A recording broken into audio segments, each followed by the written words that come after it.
Kamu tahu nggak sih istilah blockchain di kripto? Dan mungkin pemahaman kita sama bahwa blockchain itu cuman bisa untuk menggarap project kripto doang. Dulu aku mikir gini nih, bahwa blockchain itu cuman teknologi untuk uang digital, untuk koin, untuk kripto inilah. Yang dimana kalau ada kripto baru keluar ya paling harganya naik turun deh kayak roller coaster. Kukira teknologi ini cuman untuk membuat koin kripto doang. Tapi gini men, kalau blockchain cuman jadi alat untuk spekulasi, kenapa ada rantai pasok makanan, bantuan kemanusiaan, sampai obligasi pemerintahan yang jalan di atasnya men?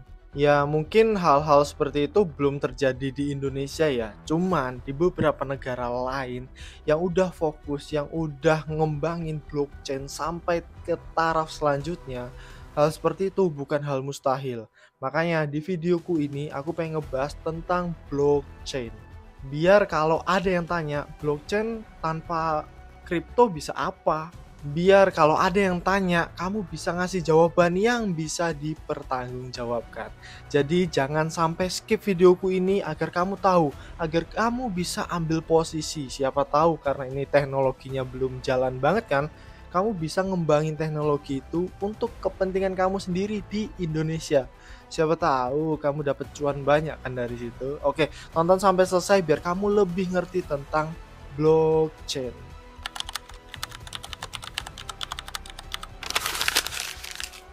Singkatnya, blockchain itu buku besar digital men, catatan transaksi. Yang dimana itu disalin ke banyak komputer dan disepakatin bareng-bareng. Idenya, blockchain itu susah untuk diubah men. Enak buat diaudit juga dan semua jejak transaksinya transparan. Dan blockchain itu bisa dibagi ke dalam dua macam men. Ada yang public atau terbuka dan juga privat atau tertutup. Kalau terbuka tuh kayak Ethereum tuh. Jadi siapa aja bisa menggunakan blockchain mereka untuk ngebangun apa?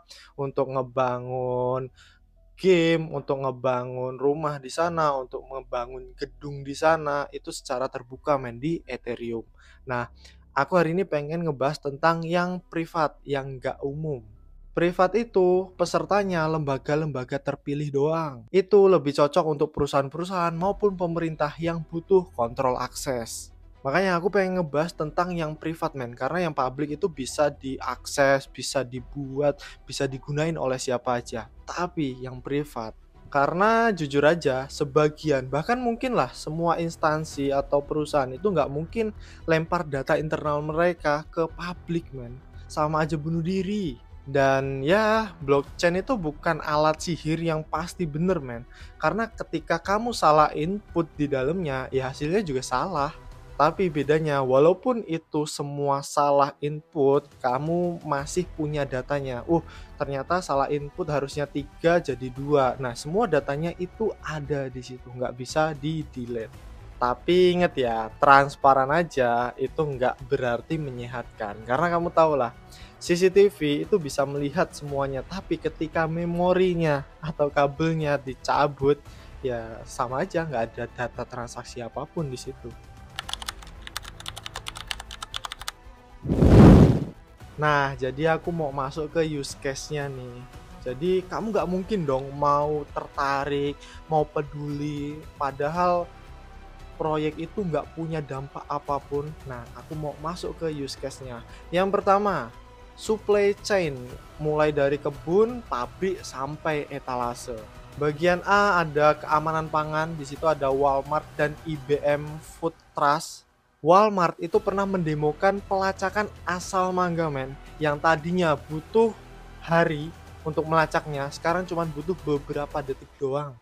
Itu setelah menggunakan jaringan IBM Food Trust. Terus di perhiasan ada berlian men, di Burst Tracker. Di Burst itu menjalankan project blockchain tracker. Dia bisa melacak dari mana asal berlian ini.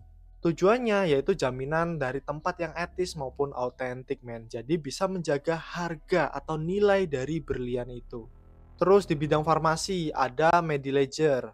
Lembaga obat di Amerika Serikat itu menguji Mediledger untuk memverifikasi keaslian produk dan mencegah dari pemalsuan.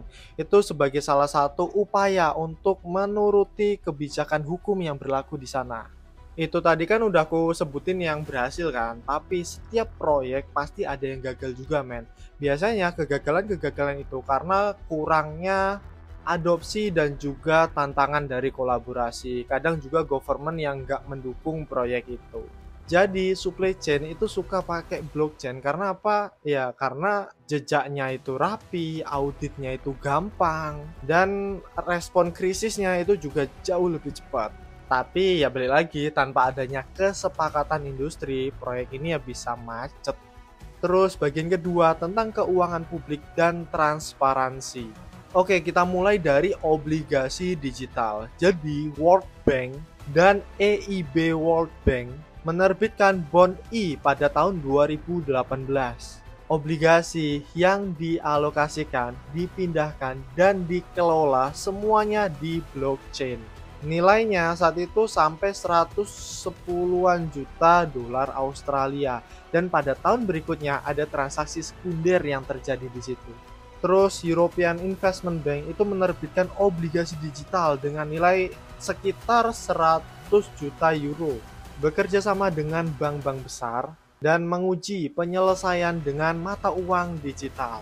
Terus ada juga transparansi pengadaan kayak pilot di Kolombia. Kolombia menguji blockchain untuk pengadaan barang, jasa maupun publik. Agar apa? Agar jejak tender dan kontrak itu bisa diaudit dan nggak bisa dimanipulasi sama siapapun lah.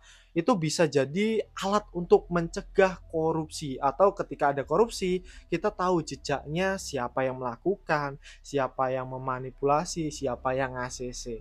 Terus yang ketiga, di bidang bantuan kemanusiaan dan layanan publik. WFP menggunakan blockchain untuk menyalurkan bantuan kemanusiaan non-tunai ke pengungsi di Yordania dan juga Bangladesh. Terus ada juga Estonia menggunakan blockchain sebagai keamanan data pemerintah.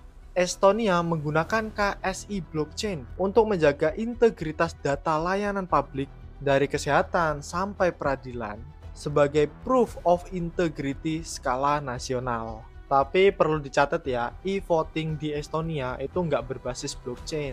Yang pakai blockchain itu adalah lapisan integritas datanya, bukan proses pemungutan suaranya. Dan yang keempat itu voting elektronik. Secara teori, voting di blockchain itu terdengar meyakinkan men. Kenapa? Karena emang datanya semuanya itu punya jejak di situ. Jadi sangat-sangat susah untuk dimanipulasi. Tapi prakteknya banyak kok komunitas keamanan itu malah mengkritik voting berbasis blockchain ini. Mereka beranggapan bahwa resiko malware itu lebih tinggi untuk pemilihnya. Pemerasan hingga kebocoran jumlah suara atau jumlah voting sebelum masuk ke blockchain. Beberapa studi termasuk MIT itu menyarankan bahwa pemungutan suara secara online, secara digital itu belum dilakukan saat ini karena emang masih banyak lah kebolongannya dan bisa dimanfaatkan oleh banyak hacker di sana, terutama untuk negara-negara yang udah besar. Pemungutan presiden, wakil-wakilnya itu semua bisa dimanipulasi karena memang sekarang belum 100% lah, masih dalam proses. Jadi kesimpulannya, untuk voting menggunakan blockchain ini untuk skala negara itu belum aman, tapi untuk skala internal kayak di dalam perusahaan atau di koperasi itu udah sangat-sangat membantu banget.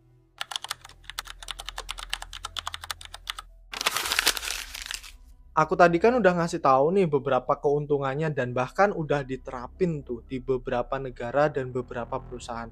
Cuman pasti ada hambatannya terutama untuk negara-negara berkembang. Yang pertama, itu hambatannya ada government dan insentif.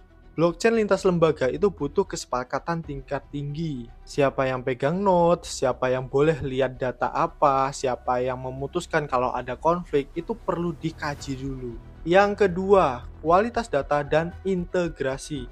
Karena di sini blockchain mencatat semuanya, mau benar mau salah. Makanya kalau data yang dimasukkan salah, ya datanya juga tercatat, cuman bedanya di dalamnya itu rapih. Yang ketiga, privasi dan kepatuhan. Transparansi itu harus diikuti dengan keamanan privasi, men. Data dagang, identitas pemberi atau penerima bantuan, hingga kontrak publik itu harus punya peraturan yang jelas untuk melindungi privasinya. Terus yang keempat, biaya dan sistem lama. Migrasi dari sistem lama ke sistem yang baru itu butuh banyak biaya serta waktu. Organisasi harus lihat tentang manfaat nyatanya seperti apa.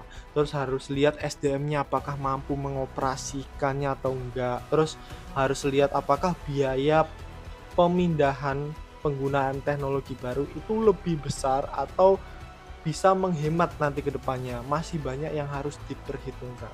Jadi kalau ada yang bilang bahwa blockchain itu bisa memecah semua masalah yang terjadi saat ini, mohon maaf, kayaknya Anda kena iklan brosur deh.